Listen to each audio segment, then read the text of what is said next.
오늘 우리에게 말씀을 전해주실 목사님은 기독연구원 느헤미야에서 구약학을 가르치고 계신 김근주 목사님이십니다. 우리 김 목사님께서는 영국 옥스퍼드 대학교에서 구약학을 전공하시고 특별히 이사야를 전공하셔서 박사학위를 하신 구약 전문가이신데요. 오늘은 신약 말씀을 전해주시겠습니다. 구약학자가 전해주시는 신약 말씀을 통해서 오늘 은혜로운 시간 되기를 주님의 이름으로 소원합니다.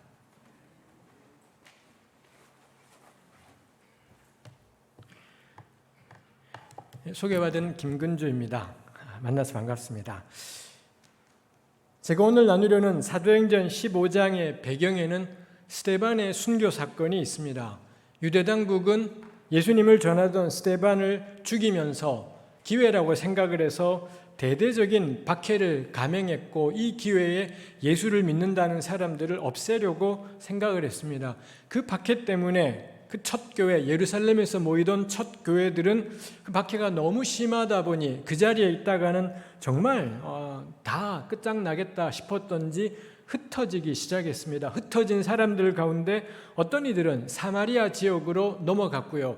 또 그 흩어진 사람들 가운데 어떤 이들은 사마리아를 넘어서 그 북쪽에 있는 지금 우리가 시리아라고 부르는, 성경에서는 수리아라고 하는 그 지역까지도 넘어가게 되었습니다. 놀라운 것은 이렇게 박해 때문에 흩어졌던 그리스도인들이 가는 곳마다 사마리아에서는 사마리아 사람들에게, 수리아 안디옥에서는 그 지역에 살고 있는 그리스 사람이나 로마 사람이나 이런 이방인들에게 예수 그리스도를 증거하고, 놀랍게도 그 사마리아 사람들이, 이방인들이 예수님께로 돌아오는 그런 일들이 일어났습니다. 예루살렘에 남아있던, 박해 중에도 남아있던 사람들은, 남아있던 교회는 사마리아에 예수님이 전해졌다라는 소식을 듣자 베드로와 요한을 보내어서 그 새로 생겨난 사마리아 교회를 돕도록 했고요.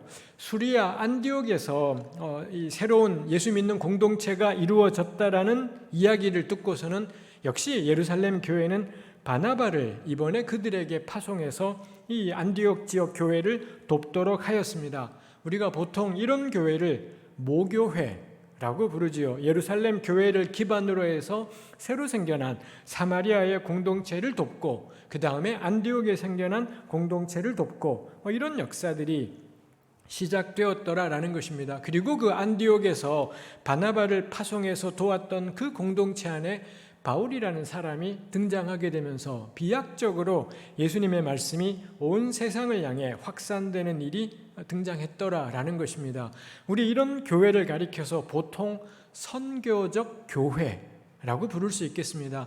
우리 안동교회 교우들께서는 선교적 교회라는 표현을 들어보신 적이 있을런지요? 교회가 존재하는데 교회가 자기들만을 위해 존재하는 것이 아니라 끊임없이 예수 그리스도를 증언하고 예수님에 관한 이야기를 전파하고, 곳곳마다 이 하나님의 교회들, 하나님의 백성들이 확장되는 이런 공동체로 이 첫 교회가 존재하더라라는 거지요. 제가 오늘 계속해서 그렇지만 주목하고 싶은 건 그런 선교적 교회로 존재하게 된 것이 교회의 선택이 아니었다라는 점입니다. 제가 간략하게 앞부분 이야기했지만 무슨 예루살렘 교회가 열심히 기도하다가, 열심히 하나님 말씀을 읽고 묵상하다가 하나님이 우리를 선교적 교회가 되라 하시는구나, 하나님이 우리를 사마리아와 이 안디옥까지 복음을 전하라 하시는구나, 이런 것 때문에 이 교회가 그 지역으로 나아간 것이 아니었다라는 것입니다. 예루살렘 지역의 유대인들의 핍박이 원체 심해졌고, 그 핍박 때문에 별 수 없이 어떤 사람들은 흩어져야 되었고, 흩어져서 간 곳에서 만난 사람들에게 예수님을 전하다 보니 사마리아에 혹은 수리아 안디옥에 복음이 전해지게 되었더라라는 것입니다. 제가 나누고 싶은 것은 기도에서 결정된 것이 아니라, 말씀 묵상에서 결정된 것이 아니라 상황에 떠밀렸다라는 것입니다. 어쩔 수 없이 교회 안팎으로 불어닥친 이 변화된 상황, 새로운 상황, 이게 교회를 움직이게 만들고 변화를 만들어내고, 그때부터 교회는 명실상부하게 선교적인 교회, 세상을 위한 교회로 존재하게 되더라라는 거지요. 가장 중요한 교회의 변화가 일어났는데 그게 주체적으로 일어난 것이 아니라 자기들의 기도와 판단으로 일어난 것이 아니라 외부적인 상황이 떠밀어서 이런 일들이 이루어졌더라라는 것입니다. 사실 우리 오늘 본문에도 베드로도 등장하지만 여기에 베드로도 한 몫을 하고 있습니다. 사도행전 10장에 보면 베드로가 고넬료라는 이방인 백부장을 만나게 되는 장면이 있지 않습니까? 그 장면 역시 베드로가 역시 막 찾아다니면서 전도한 것이 아니라 고넬료가 베드로란 사람에 대해서 사람을 보내서 베드로를 초대해서 베드로를 통해 예수님 말씀을 듣게 되었더라라는 것이지요. 해서 사도행전의 이 앞부분에 나오는 내용들은 대체로 이 교회의 굉장한 변화들이 상황 때문에 생긴 거다라는 걸 보여줍니다. 우리 안동교회 교우들은 어떻게 생각하십니까? 상황에 떠밀려 다니는 교회, 변화된 상황에 어쩔 수 없이 밀려다니는 교회에 대해서 어떤 인상을 가지십니까? 제가 오늘 계속해서 나누고 싶은 건 이게 진짜 교회라는 것입니다. 우리 교회가 하는 늘 착각 중에 하나가 하나님의 말씀을 붙잡고 있는 교회가 세상의 본이 되고 교회가 세상의 중심이 되고 교회가 세상을 이끌어야 돼. 늘 우리 그런 마음들이 있습니다. 우리 대체로 이런 이야기하는 사람들은 뻔합니다.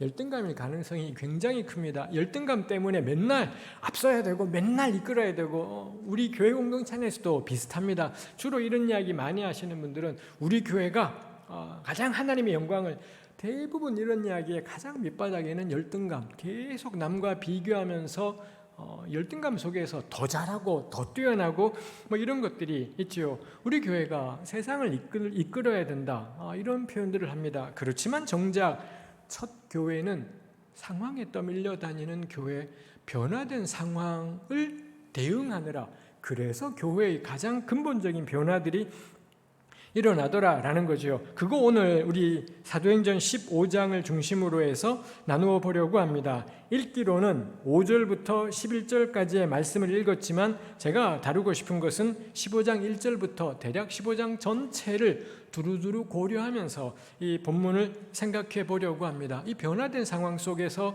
첫 교회는 어떻게 대응을 하고 있는지, 변화에 대해서 어떤 모습으로 맞서고 있는지, 가령 우리 한국의 모든 교회들은 지난 2년간 어마어마한 변화 앞에 맞닥뜨려 있지 않습니까? 이런 코로나 때문에 생겨난 변화에 대해서 우리는 그럼 어떻게 대응할 건지를 생각하면서 우리 사도행전 15장을 살펴보았으면 좋겠습니다. 먼저 말씀드릴 것이, 제가 오늘 나누는 설교는 하나님 말씀은 아닙니다. 하나님 말씀은 사도행전 15장인 거고요. 제가 나누는 것은 사도행전 15장에 대한 저의 공부, 저의 묵상, 저의 생각을 오늘 우리 안동교회 교우들하고 나누려고 하는 것입니다. 그러니 제가 나누는 말씀을 하나님 말씀이라고는 생각하지 마시고 그건 하나님께서, 성령께서 알아서 하실 일일 것 같습니다. 저는 이 본문에 대한 저의 생각을 나누어 보려고 합니다. 그러니 우리 안동교회 교우들께서는 제가 나누는 것에 대해서 다 믿지 마시고 비판적인 마음으로 정말 저런 식으로 본문을 풀어도 되는 걸까? 진짜로 이 본문이 저런 이야기를 하고 있는 걸까를 따져가면서 따져가면서 겁나 피곤하지 않겠습니까? 그래서 우리 지금까지 안동교회가 예배하면서 은혜 받으셨지 않습니까? 오늘은 은혜는 됐고 은혜는 다음에 또 받도록 하고, 오늘은 겁나 머리가 아프지만 궁리해보자, 따져보자, 그런 마음으로 오늘 설교에 같이 참여해 주시면 좋겠습니다. 뭐 우리 마 목사님을 통해서 연락하실 수 있을 테니 혹시 제 설교에 동의되지 않거나 달리 생각하시는 것이 있다면 나중에라도 어떤 방식으로든 저에게 질문하시거나 문제 제기하시면 또 제 나름의 생각을 나눌 수 있을 것 같습니다. 그러니 편안하게 비판적인 마음으로 쉽게 동의하지 않겠다, 저는 그런 마음으로 제가 나누는 설교에 함께 이 시간을 참여해 주시면 좋겠습니다. 15장 1절, 어떤 사람들이 유대로부터 내려와서 형제들을 가르치되 너희가 모세의 법대로 할례를 받지 아니하면 능히 구원을 받지 못하리라 하니, 유대로부터 내려왔다라는 게 이 배경은 수리아 안디옥 바울과 바나바가 함께 사역하는 안디옥 교회에 유대로부터 내려온 사람들이 있더라라는 거죠. 여기 유대가 가리키는 건 예루살렘입니다. 예루살렘 교회가 모교회라고 했지 않습니까? 거기에서 누군가가 내려왔더라라는 것이지요. 그래서 바나바 역시 예루살렘 교회가 파송한 사람이기도 하고, 아마도 요 시기 이 사도행전 15장의 배경이 주전 45년 요 안팎일 것 같습니다.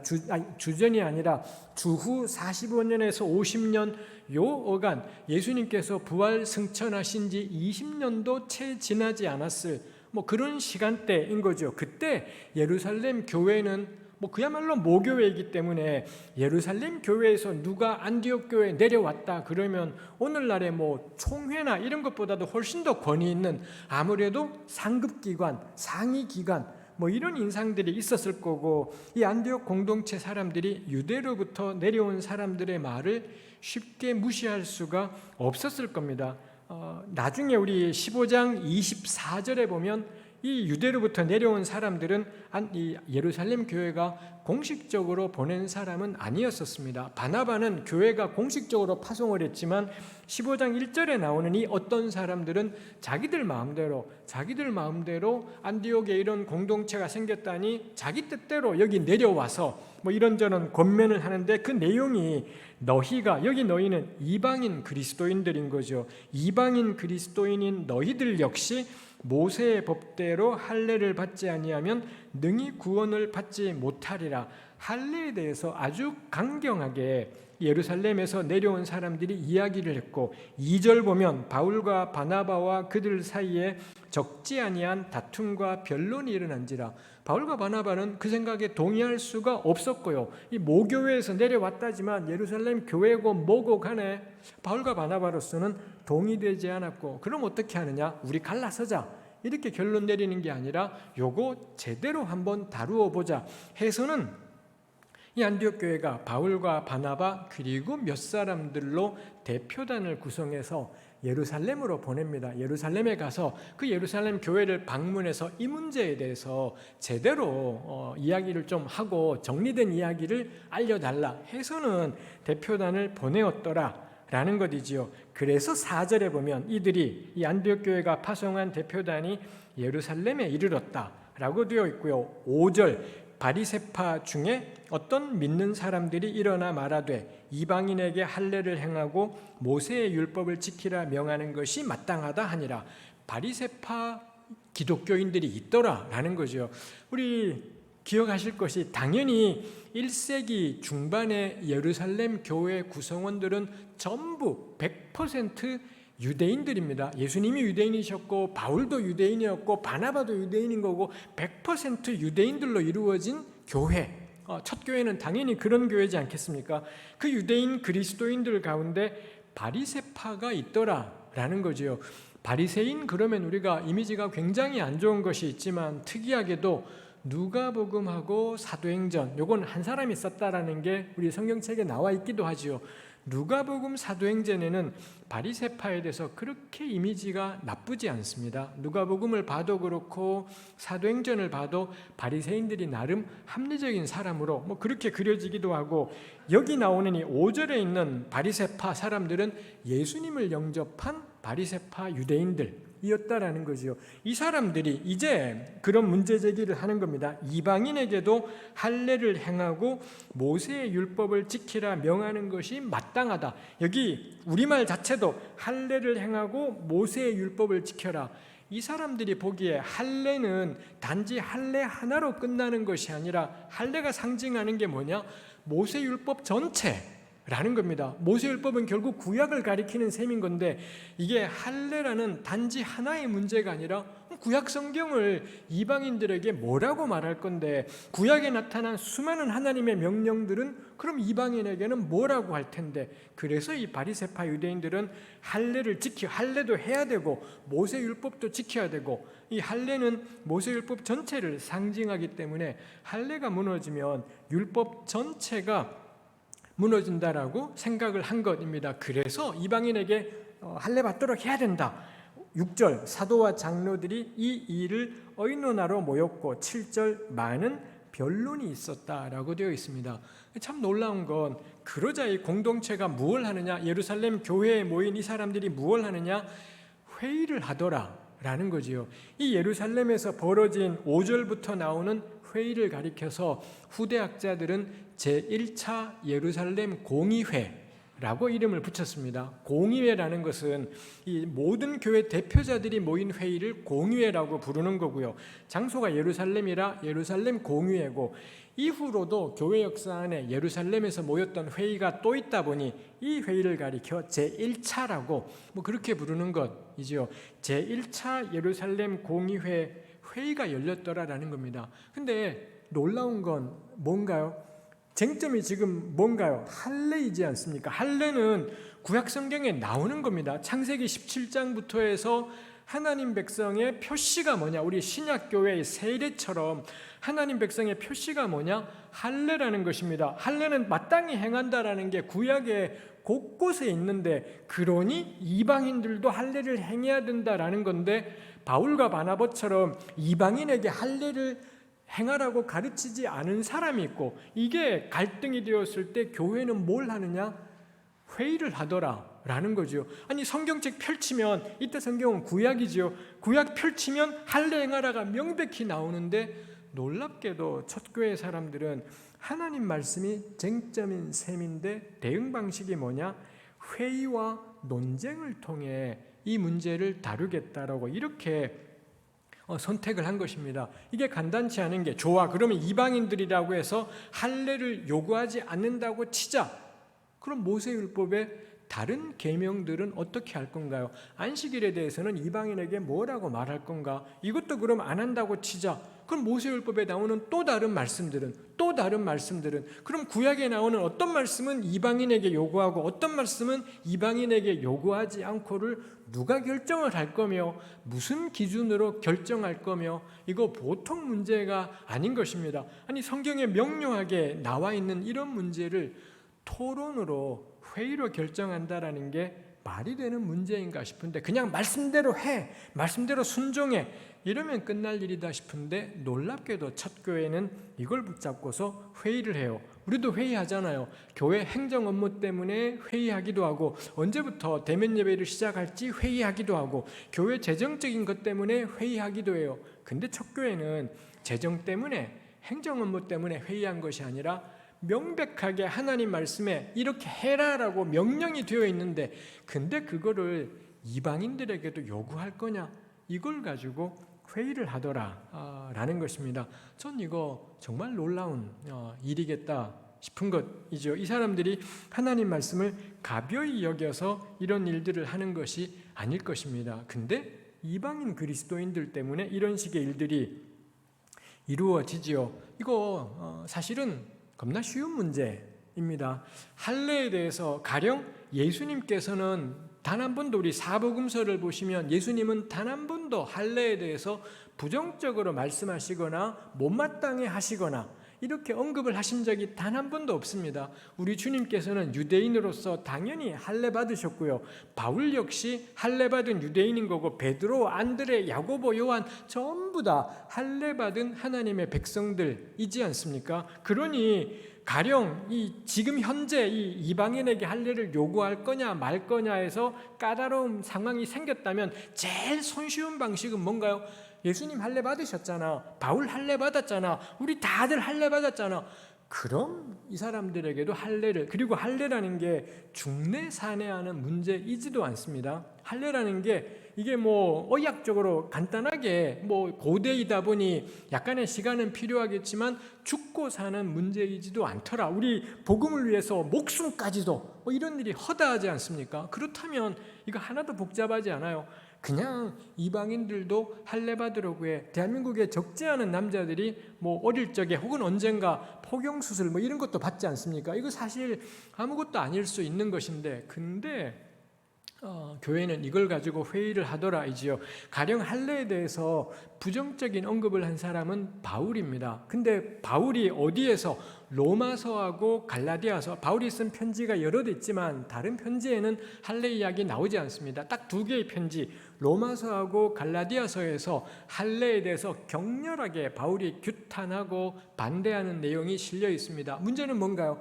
아직까지 이 1차 예루살렘 공의회가 열릴 때까지 지구상에 바울의 편지는 아직 단 하나도 쓰여진 게 없더라 라는 겁니다. 요 사도행전 15장 전 사도행전 14장까지 바울의 1차 전도 여행이 있었고요. 1차 전도 여행하고 바울은, 그때는 바울이 편지 쓰지 않습니다. 2차 전도 여행 가면서 데살로니가, 그리스 땅으로 넘어가서 데살로니가, 빌립보, 고린도 이런 동네 사역들을 하게 되면서 그때부터 바울이 편지라는 방식으로 교회를 돕는 일을 시작했더라이죠. 결국 사도행전 15장 제1차 예루살렘 공의회를 할 때까지는 바울 서신이라는 게 있지가 않았고요. 로마서 갈라디아서는, 더더군다나 로마서 갈라디아서는 바울의 사역 가운데 아주 나중에 쓰여지기 때문에 제 생각에는 아마도 이때까지 바울 스스로도 할례 문제에 대해서 확립된 결론이 있지는 않았을 것 같다 싶기도 하다 라는 것이죠. 그렇다면 바울의 생각이 아직 또렷하게 나온 것도 아니고 로마서나 갈라디아서라는 편지가 존재하는 것도 아니고, 근데 예수님은 할례 받으셨고 예수님 단 한 번도 제자들에게 할례에 대해서 부정적인 이야기를 하지 않으셨다.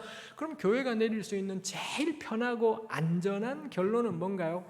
이방인 할례해, 이방인들도 할례해라고 결정하는 것이 가장 안전하고 편안한 논쟁일 겁니다. 제가 이 본문을 보면서 생각해요. 교회는 늘 그런 결론을 내릴 때가 많습니다. 그때마다 결론의 근거는 뭐냐? 성경이에요. 성경을 끄집어내서는 가장 안전한 결론, 가장 반대하는 사람이 적을 것 같은 결론, 가장 무난한 결론, 이런 결론들을 교회가 내릴 때가 참 많이 있습니다. 그 점에서 이 공의회는, 1차 공의회는 정말 놀라운 일이다라는 거죠.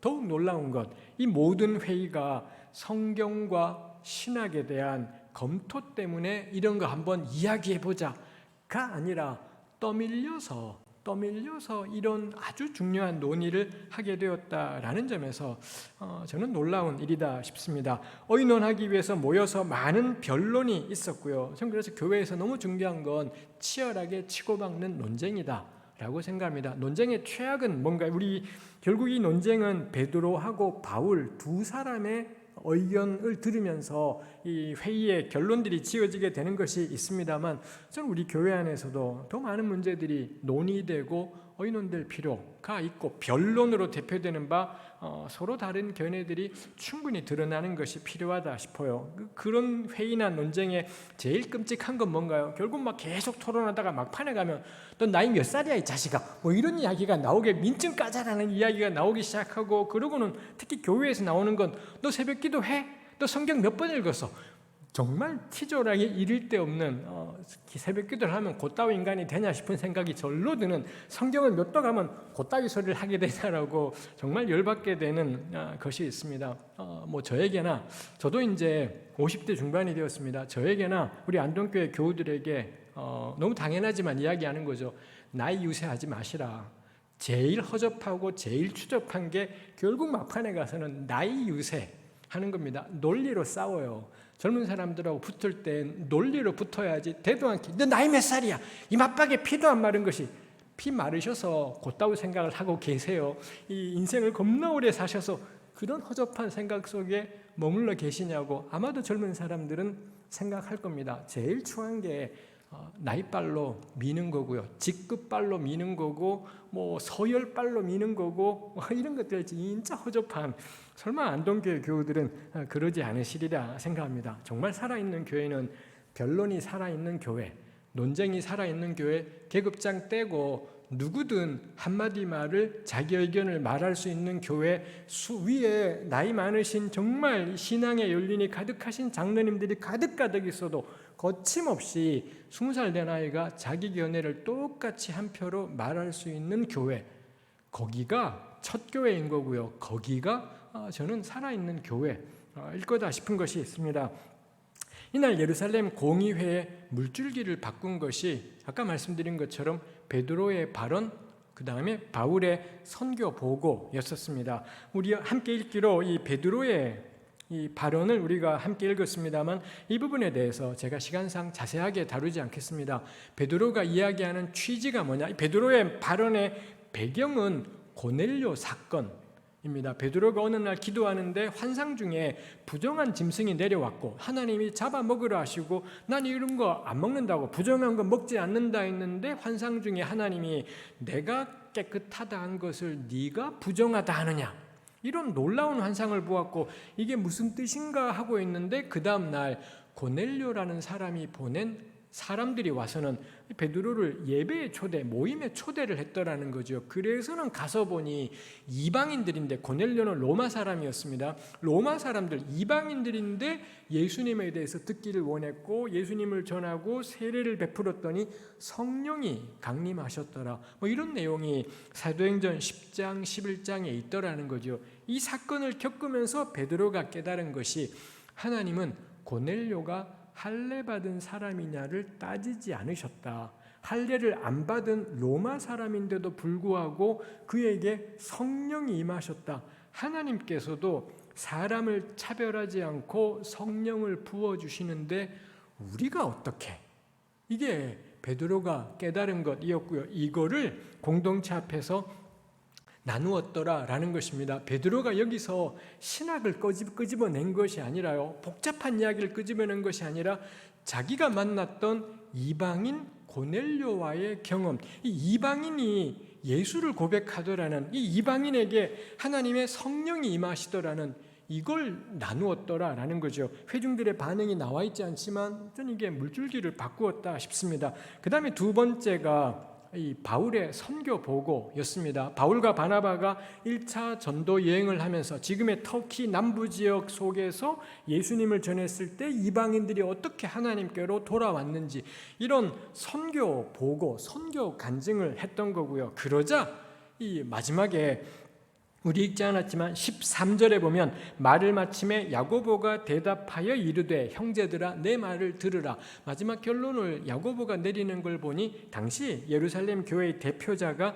야고보였던 것이지요. 야고보가 그 다음에 하는 이야기가 이 선지자들이 하신 말씀하고 베드로가 하는 말하고 일치한다, 뭐 이런 이야기들을 하면서 결론을 내려요. 19절에 이게 야고보의 결론입니다.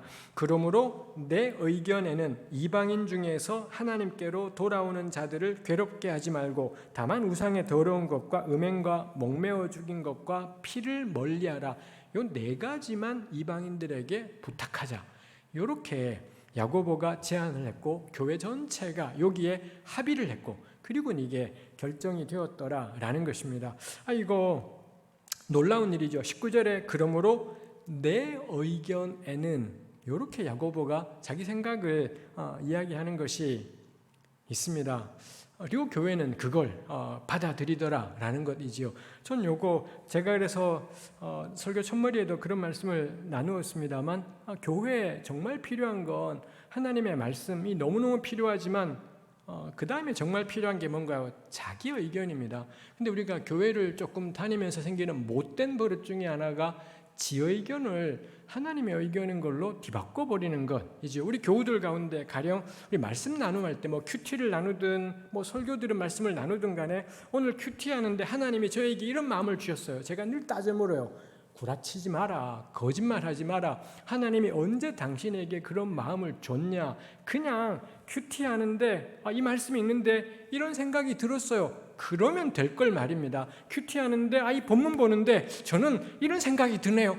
그러면 될 거를 이 못된 사람들이 하나님이 저에게 이런 마음을 주시네요. 거짓말입니다. 정말로 하나님이 주셨을 수도 있습니다. 그렇지만 그런 표현 쓰지 마십시오. 그건 누구도, 그건 뭔가요? 자기 말에 금치를 하는 거예요. 자기 말에 금치를 하고 덧칠을 하고, 이거 다 누가 하는 거냐? 열등감 쩐 사람들이 이런 식의 표현을 하는 거죠. 왜 교우들이 이런 표현을 하겠습니까? 저는 못된 목사들에게 배운 거다 싶어요. 목사들이 설교하면서 오늘 주님께서는 이렇게 말씀하십니다. 거짓말하지 마시라고. 거짓말하지 마시라고. 그건 그 본문에 대한 당신의 해석이지, 그 본문에 대한 설교자의 해석이지, 그게 어떻게 주님께서 말씀하시는 거냐고. 제가 신학교에서 학생들을 가르칠 때도 늘 그렇게 부탁을 해요. 오늘 이 본문에서 하나님은 우리에게 이렇게 말씀하신다고 저는 생각합니다. 그렇게 표현해라. 겁나 번거롭지만 설교자의 생각이라고 표현하고, 그래서 교인들 가운데 동의가 안 되면 하나님 말씀에 동의가 안 되는 게 아니라 하나님 말씀에 대한 설교자의 생각에 동의가 안 되는 겁니다. 그래서 설교를 가지고 붙어 싸울 수 있고 논쟁할 수도 있고 반대할 수도 있고, 전 그게 타당하겠다 싶은 것입니다. 놀라운 건 야고보가 이렇게 19절에 내 의견에는 요 네 가지가 좋을 것 같아 그러지 않습니까? 그 이후로 교회는 또 이야기를 하고서는 마침내 야고보가 내린 결론에 합의에 이르렀습니다. 합의하고서는 안디옥 교회에다가 편지를 보내요. 편지 보낼 때 우리 그 뒤에 22절부터 안디옥 교회에 편지 보내는 이야기가 나오는데 28절에 보면 성령과 우리는 이 요긴한 것들 외에는 아무 짐도 너희에게 지우지 않는 것이 옳다고 생각한다. 편지 보낼 때는 뭐라고 하느냐? 성령과 우리는 요 네 가지 말고는 이방인 그리스도인들에게 아무것도 짐을 지우지 않기로 결정했다. 우리 읽었잖아요. 사도행전 15장에 성령님은 출현하지 않습니다. 성령께서 이르시되, 성령께서 감동하시되, 이런 표현들은 여기에 전혀 나오지 않습니다. 다만 사람들이 모여서 자기들끼리 막 뭐라 겨내내고, 베드로가 이야기하고 바울 이야기하고 야고보가 말하고 교회가 합의해서 결정하고, 이게 다입니다. 근데 편지 보낼 때는 성령과 우리는 이라고 표현하고 있더라라는 것입니다. 그래서 저 이거 참 인상적인, 그래서 교회 공동체가 회의하는 게 여기서는 성령의 인도하심이라고 그렇게 생각을 하는 거죠. 우리 겁나 허접한 사람들이 모여서 뭘 잘 모른 채 막 회의한답시고 하는데, 근데 사도행전 이 첫 교회들은 철저하게 자기 의견이라고 이야기하고 합의에 도달한 지점은 성령이라고 그렇게 표현하고 있습니다. 그럼 이때 이분들이 결정했던 네 가지가 지금도 타당하냐? 이거 제가 더 다루지는 않겠습니다. 단 하나만 다루면은, 한두 개를 다루면 피를 멀리하라. 그래서 이 목매어 죽인 것 먹지 마라도 마찬가지예요. 피를 빼지 않았기 때문에 먹지 마라는 건데, 그러면은 가령 오늘날의 선지국 같은 것을 먹어서는 안 된다라고 1세기 교회는 그렇게 생각한 겁니다. 근데 오늘 우리한테는 씨도 먹히지 않을 이야기고 그러지 않습니까? 우상의 더러운 것, 이거 우상에게 제물로 바쳤던 음식은 먹지 마라라는 이런 명령입니다. 근데 이게 문제가 되나요? 당장 바울만 해도 우상에게 바친 음식 그냥 음식일 뿐이야, 맛있게 먹으면 끝. 근데 내가 그거 먹는 걸 보고 다른 형제자매가 힘들어하는 사람이 있다면 절대 그거 먹지 마라. 즉 바울에게는 우상의 더러운 것이 하나도 문제되지 않았습니다. 오로지 문제가 되는 이유는 공동체의 다른 사람들이 시험에 들까 봐, 불편해할까 봐, 이것 때문에 내가 안 먹겠다 이지요. 즉 야고보가 네 가지를 제안을 했고요. 교회는 합의해서 성령과 우리는 이라고 했지만 해당되지 않아요. 바울의 본격적인 사역에만 가도 우상의 더러운 것이 크게 문제되지 않고, 오늘 우리한테는 이 목매어 죽인 것이나 피, 이게 음식과 연관이 될 때 문제되지 않은 채 먹고 마시는 일들이 일어나는 것이 있더라라는 것이지요. 그래서 이 교회는 자기들의 시대에 자기들의 문제를 붙잡고 엄청 열심히 진지하게 토론하고 회의하고 결정하고, 그 결정된 사항을 성령과 우리는 이렇게 표현하는 것들이 있더라라는 것입니다.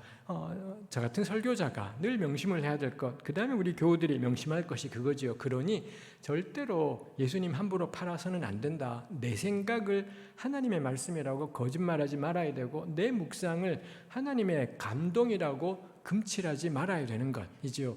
제가 그래서 이 설교자들에게 가끔 그런 얘기를 하면, 목사의 생각이라고 표현해라 라고 하면 하나님 말씀이라고 해도 안 믿는데 목사의 생각이라면 교우들이 어떻게 듣겠어요? 뭐 이런 대답을 해요. 제가 늘 하는 얘기입니다. 능력은 절대 설교자에게 있지 않다고 성령이 능력이지, 성령이 권능이지. 그래서 그 부족한 설교자를 통해, 그 설교자의 얕은 묵상을 통해 본문의 말씀이 그의 묵상과 공부를 통해 선포될 때 능력은 성령께로부터 비롯되는 거지, 설교자의 담대한 선포 그딴 것에 능력이 있지 않다. 설교자의 강력한 확신 그딴 걸로 저는 사람은 변화되지 않을 거다 생각을 해요. 성령께서 역사하시는 것, 그래서 성령의 역사는 누구도 숨길 수도 없고요, 감출 수도 없습니다. 지금 여기 하나님의 성령이 역사하시는 건 설교자가 지금 성령께서 역사하십니다, 아멘 하십니까? 이딴 소리 한다고 성령의 역사이지 않습니다. 정말 성령이 역사하시면 숨길 수도 없고 감출 수도 없고 다 알아요. 그 성령이 역사하시면 우리 같은 사람들이 변화되고 이 어찌할 수 없던 인생들이 바뀌어지는 이런 일들이 있지 않습니까? 그렇다면 성령을 신뢰하고 네 생각은 네 생각이라고 말해라, 내 묵상은 내 묵상이라고 말하고, 이제 그 다음에 사람에게 필요한 건 열심히 공부하고 궁리하고 또 생각하고 또 생각하는 것이 필요하겠지요. 여러 번 제가 이 변화된 상황, 교회가 떠밀려 놓이게 된 상황이라고 표현했습니다. 그런 상황, 이 변화된 상황, 이전에 없던 상황의 핵심이 뭐냐? 이방인 그리스도인이라는 낯선 존재입니다. 아까도 나누었지만 예수님도 유대인, 12제자도 유대인, 바울도 유대인, 바나바도 유대인. 이 첫 예루살렘 교회 이 사도행전 2장에 마가의 다락방에서 오순절날 성령 강림의 역사가 일어났을 때 그 자리에 있던 120명의 사람들 전부 다 유대인, 전부 유대인밖에는 없는 유대인으로 이루어진 교회가 첫 교회였던 겁니다. 근데 이 첫 교회 이방인 그리스도인이라는 완전히 낯선 존재가 등장했고, 그럼 이 사람들에게 모세율법은 어떻게 연관되는 거지? 이게 만만치 않은 문제가 생기는 것이지요. 낯선 존재가 교회를 고민하게 만들어요. 그리고 그 낯선 존재와의 만남도 계획해서 했던 만남이 아니라, 기도하면서 결정했던 만남이 아니라, 스데반의 순교일에 떠밀려서 사마리아 사람 만나고 안디옥 사람 만나면서 떠밀려서 간 낯선 상황 속에서 이방인 그리스도인이라는, 이 이방인들이 예수를 안 믿었으면 그만인 건데, 근데 이 양반들이 예수님을 영접하더라 라는 거죠. 이 낯선 존재들과의 만남이 교회로 하여금 자신들이 구약 성경을 그럼 어떻게 봐야 되는 거지? 가장 근본적인 문제까지로 이끌더라 라는 것입니다. 전 이게 선교적 교회라고 생각을 해요. 전도에 힘쓰는 교회가 됩시다 이런다고 선교적 교회인 것이 아니라 낯선 상황에 맞닥뜨려졌고 거기서 낯선 존재들을 만난 겁니다. 그 낯선 상황, 낯선 존재 때문에 내가 어제까지 읽던 성경책을 달리 보게 만들어요. 이게 저는 선교적 교회의 본질이겠다 싶은 것입니다. 다시 한번 베드로를 바꾼 건 베드로의 묵상이 아니었습니다. 베드로가 아까 환상을 보았다 했지만 그 부정한 짐승을 둘러싼 환상이 무슨 의미인지 베드로는 몰랐습니다. 결국 몰랐습니다. 언제 알게 되느냐? 고넬료의 초대를 받고 고넬료 집에 가서 그 사람들하고 만나면서, 그러고서는 그 환상의 의미가 하나님이 유대인이나 이방인이나 모두 깨끗하다라는 의미였구나. 그때 가서야, 즉 기도에서 깨닫지 않고 말씀 묵상에서 깨닫는 것이 아니라 낯선 존재 고넬료의 사람들을 만나면서 하나님이 주신 환상의 의미를 깨닫게 되는 일들이 있더라라는 것입니다. 그래서 저는 그렇게 단언하고 싶습니다. 변화는 말씀 묵상에서 생겨나지 않는다. 변화는 기도에서 생겨나지 않는다라고 저는 거칠게 표현하고 싶습니다. 당연히 말씀 묵상이 필요 없다는 의미도 아니고 기도할 필요 없다라는 의미도 아닙니다. 낯선 현실, 낯선 사람들과의 만남, 거기에 진지하게 응답할 때 그 만남 때문에 내가 오늘 아침에 읽었던 말씀의 의미가 달라져 버려요. 성경 해석을 바꾸는 거 나의 깊은 공부의 결과가 아니라 낯선 사람들, 이전에 못 만났던 사람들과의 만남이라는 것이, 그게 이 교회를 변화시키는 것이 있더라이지요. 아까 읽었던 19절 말씀에 야고보의 의견 가운데 그러므로 내 의견에는 이방인 중에서 하나님께로 돌아오는 자들을 괴롭게 하지 말고, 이 괴롭게 하지 말고도 인상적이었습니다. 결국 야고보의 마음에 있는 게 뭔가요? 이제 예수 그리스도를 알게 된 이 낯선 이방인들, 이 사람들을 볼 때 이 사람들에게 이 할례로 대표되는 모세율법을 요구한다라는 게 뭐냐? 괴롭히는 거다라고 이런 생각이 든 겁니다. 그 점에서 저는 이 하나님께로 이방인 중에서 돌아오는 자들을 괴롭게 하지 말고에 담겨 있는 게 뭐냐? 낯선 존재에 대한 긍휼이구나. 낯선, 내가 이전에 만나보지 못했던 타입의 사람들에 대한 불쌍히 여기는 마음, 따뜻한 애정, 따뜻한 마음, 이게 야고보에게 그리고 첫 교회 사람들에게 있었구나라는 것입니다. 그러자 사실 이 사도행전 15장의 결정은 어마어마한 결정이었습니다. 이렇게 하면서 공식적으로 교회는 이방인들에게 거침없이 나아갈 수 있게 되었고요. 그리고 우리 너무 잘 아는 것처럼 지금 2021년을 살아가는 조선 땅에 살아가는 우리한테까지 예수 그리스도의 복음이 전해지는 것이 가능해졌던 겁니다. 그게 뭔가요?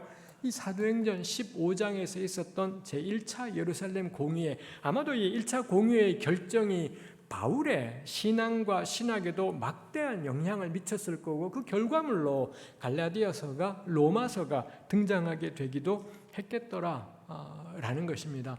이거 놀랍죠? 이 엄청난 그 전까지 유대교는 이게 안 됐습니다. 이 유대교는 유대인들에게 하나님의 은혜가 계속 그 틀 안에 있고 사실 첫 교회하고 유대교하고는 구별이 안 되었지만 이런 결정을 통해 유대교는 끝까지 유대인들의 신앙으로 남았는가 하면 이 기독교는 온 인류의 신앙으로 확장되어지는 변화가 있었죠. 그 출발이 뭐냐?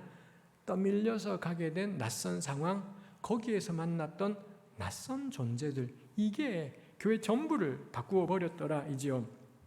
이런 일이 어디 한두 가지겠습니까? 흑인들, 특히 미국 사회에서 우리 몇백 년 전에 미국에서 흑인은 그냥 노예인 줄 알았는데, 그냥 그런 사람들인 줄 알았는데 이 흑인들이 아프리카에서 끌려와서 미국 백인들의 종이 된 이 흑인 노예들이 예수님을 믿더라, 예수님을 믿게 되더라라는 거죠. 그러게 이 흑인은 거의 짐승인 줄 알았는데 흑인이 예수를 고백하고 예수를 높이고 그러더라는 거죠. 이게 어떤 백인 그리스도인들에게는 어마어마한 충격이었습니다. 어떻게 흑인이 찬송을 하지?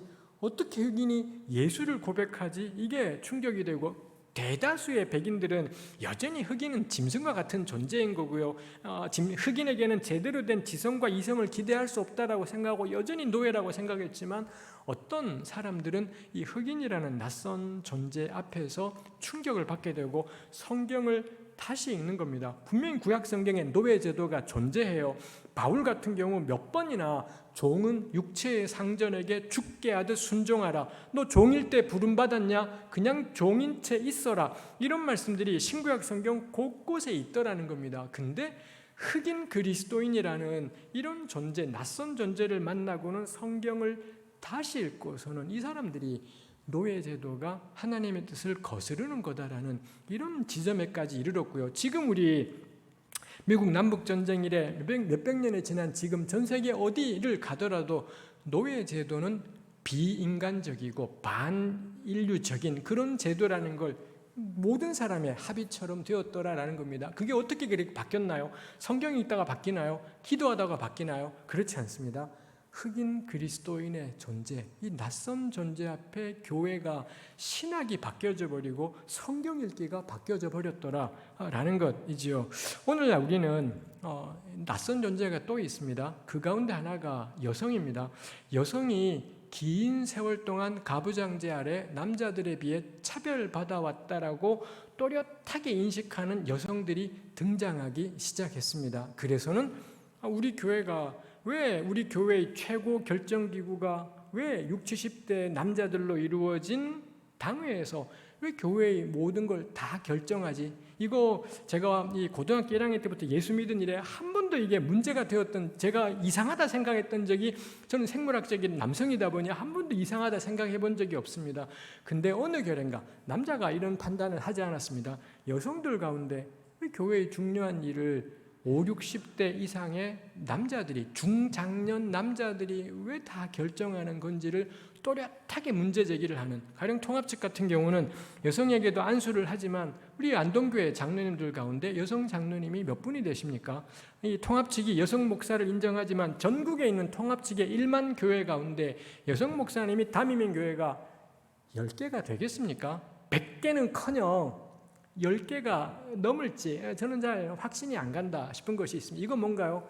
가증한 짓입니다. 진즉 여성 안수를 통과시켰지만 당회의 압도적인 다수는 5, 6, 70대 남성들이 다 차지하고 있고 압도적인 담임 목사들은 거의 다 남자들이 하고 있는 현실에서 통합 측은 여성 안수가 오래전에 통과되어서 저는 위선이고 외식이다 싶은 것입니다. 이거를 또렷하게 문제라고 여기는 여성들이 등장한 거죠. 언제나 여성의 표준은 어머니였고 가족 모두를 위해 희생하며 모든 것을 받아들이는 어머니.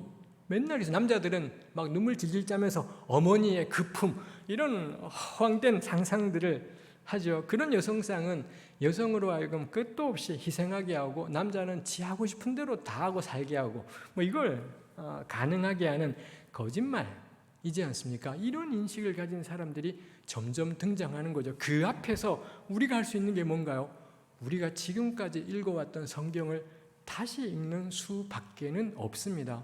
이 낯선 여성들 앞에서 또렷하게 자기 이야기를 하는 이 낯선 여성들 앞에서 뻔하게 읽던 바울이 여자는 교회에서 잠잠하라 이 말씀을 달리 읽는 길 밖에는 이 낯선 여성들과 함께 살아가는 것이 어려워진 것이더라라는 것입니다. 어쩌면 저도 이제 나이가 들어가면서 요즘에 저와 같은 세대 사람들에게는 청년들이 낯선 존재겠다 싶은 생각도 있습니다. 제 기준, 저도 그렇게 나이 들었다 싶진 않지만 저의 기준과 저의 생각으로는 이해할 수 없는 게 지금의 20대이고 30대이다 싶은 것이 있습니다. 우리 어떻게 하시겠습니까? 우리 생각이 오라. 내가 네 나이 때는 말이야. 내가 말이야. 한참 고생할 때는 말이야.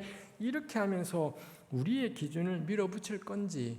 근데 사도행전 15장이 말하는 게 뭔가요? 나이 드셨어요. 입을 닫고 그 사람들의 이 20대들의 이야기를 듣고 30대들의 이야기를 듣고 내가 지금까지 읽어왔던 성경을 다시 읽는 것밖에 없습니다. 그 낯선 존재들 앞에서 내가 뻔하게 고백해왔고 뻔하게 간직해왔던 우리끼리 늘 하던 성경 이야기를 전부 내려놓고 성경을 창세기부터 다시 읽는 것밖에는 이 20대, 30대들의 이야기에 귀 기울이면서 다시 읽는 것밖에는 없겠더라 라는 것입니다. 그 다음에는 또 누가 있을까요? 지금 우리 2021년에 우리가 맞닥뜨리게 되는 낯선 존재들은 또 어떤 사람이 있을까요? 말씀을 마무리하려고 합니다. 종교개혁은 오랜 시간 개신교 교회에게 가장 중요한 사건이었습니다. 개혁된 교회는 항상 개혁되어야 한다. 이게 종교개혁의 아주 중요한 깃발이지요. 과연 우리네 교회는 개혁되고 있는가 싶은 거죠. 우리네 개신교 교회의 개혁은 언제나 성경에 묶여 있습니다. 성경의 글자에 묶여 있고 그러다 보니 성경이 이전 방식에 늘 매여 있습니다. 제 생각에는 오직 성경으로가 루터 시대에는 칼빈 시대에는 정말 중요한 구호였지만 지금 우리한테는 오직 성경으로라는 깃발이야말로 개혁의 가장 큰 걸림돌이 되고 있지는 않을까. 성경의 글자에 매여서 한 걸음도 앞으로 나가지 못하고 있는 것은 아닐까 싶은 거죠. 그래서 사도행전 15장이 이방인 그리스도인이라는 낯선 존재 앞에서 뻔하게 읽어왔던 구약 읽기를 완전히 뒤집었다라는 점에서 저는 사도행전 15장이 우리에게 주는 의미가 있겠다 싶어요. 한국 개신교 교회가, 저도 역시 개신교 목사로서 한국 개신교 교회가, 그리고 오늘 함께 말씀을 나누는 안동교회가 개혁하기 위해서 뭐가 필요한가요? 지금 우리가 더 열심히 기도하자, 더 열심히 성경 보자, 더 열심히 예배하자, 저는 안 될 거라고. 그걸로 절대 개혁은 일어나지 않고 지금까지 해오던 것을 더 열심히, 지금까지 해오던 방식을 더 최선을 다해, 아마도 코로나 이후에 한국 교회는 더 열심히, 더 최선을 다해라는 방향으로 걸어갈 것만 같습니다. 거기에 변화는 일어나지 않을 거다. 그 이전에 겁나 많이 모여서 뜨겁게 예배하던 시절을 생각하며 안타까워하기, 징글징글한 모습이다 싶습니다. 우리 아마 다 그렇게 될 것 같습니다. 언제 개혁이 있겠습니까? 언제 변화가 있겠습니까? 낯선 존재들과의 만남, 이전에 알던 사람들이 아닌 낯선 사람들과의 만남, 그게 우리를 바꿀 겁니다. 그 낯선 현실과의 만남이 우리의 성경 읽기를 뒤바꿔버리고 우리의 교회 생활들을 완전히 뒤바꾸게 되는 일들이 있을 겁니다. 우리끼리 이전과 비슷한 사람들끼리 모여서 개혁과 혁신을 말한다고 해서 새로운 변화는 오지 않을 겁니다. 선교적 교회라고 말하지만, 세상을 위해 존재하는 빛과 소금의 교회라고 말하지만, 기존과는 하나도 다르지 않은 50대 이상 남성 위주의 리더십이 이끄는 선교적 교회. 형용 모순, 동그란 사각형은 말이 안 되잖아요. 동그란 사각형이 말이 안 되듯이 5, 60대 이상 남자들이 위주가 된 리더십, 그 5, 60대 남자 위주의 리더십이 이끄는 선교적 교회는 형용 모순이다. 존립 자체가 안 되는 표현일 거다 싶은 것이 있습니다. 그런다고 당장 우리가 당회를 다 해체하고 이렇게 할 수는 없는 일인 거겠죠. 그렇지만 저는 이제 시작이다, 고민의 시작이다라고 생각을 해요. 기존 틀을 가지고 절대 변화는 없다라는 것, 기존 체제를 가지고 진정한 선교적 교회로 존재할 수는 없다라는 것. 그럼 어떻게 우리 안에 낯선 이웃이 있게 할 거냐? 어떻게 우리가 낯선 존재와 함께 살아갈 거냐? 전 그게 우리가 맞닥뜨려 있는 문제이다 싶습니다. 우리가 알던 세상, 우리가 알아왔던 세상에 머물러 있지 않고 낯선 존재, 낯선 현실에 직면할 수 있게 되기를, 잘 몰랐던 낯선 이웃을 긍휼에 기반하여 바라볼 수 있기를, 그 덕분에 우리의 이 개혁교회가 정말로 개혁되는 놀라운 변화가 일어나게 되기를 함께 소망하게 됩니다. 기도하겠습니다. 하나님 아버지, 하나님을 알지 못하던 저희들을 부르셔서 예수 그리스도를 우리 구주로 고백하고 주의 말씀 따라 살아오게 하신 것을 감사합니다. 우리에게 주신 분도 하나님이시니 거두시는 분도 하나님이실 것입니다. 우리가 있는 것을 쥐고 간직하고 붙잡고 사는 것이 아니라 하나님이 처음에 빈손이던 우리를 부르신 것처럼 언제건 주님 말씀하시면 우리 쥐고 있는 것을 내려놓고 벌떡 일어나서 낯선 이웃들 앞에서 주님을 따라갈 수 있도록 도와주옵소서. 예수님의 이름으로 기도합니다.